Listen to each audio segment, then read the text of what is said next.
Kimdir mana shu mashinani xarid qilish uchun Rossiyaga yoki boshqa davlatda yillab ishlab mana shu mashina olay deb boradi musofirchilikda. Kimdir mana shu yerga bitta xona xarid qilib, bitta barabanning ichidan qog'ozchani olib, mana shu mashinaga egalik qilishi ham mumkin.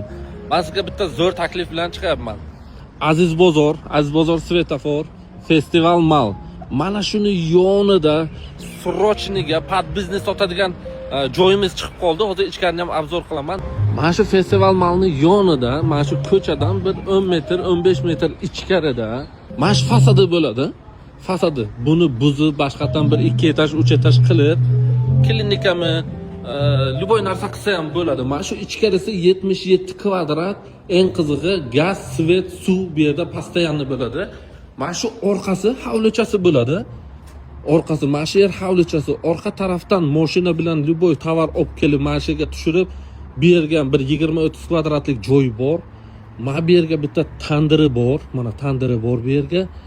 Mana bu yergacha joylari juda katta. Mana shu yerga hojatxonasi ham bor. Kimga mana shu qiziq bo'lsa, 1 kvadrati $1400 ga srochniga sotilyapti. Xolasangiz kelasizlar, ko'rsataman. Aka bilan yuzma-yuz qilamiz. Aka aytayaptilarga pul zaril, ko'targaniga berib yuboraman deyaptilar.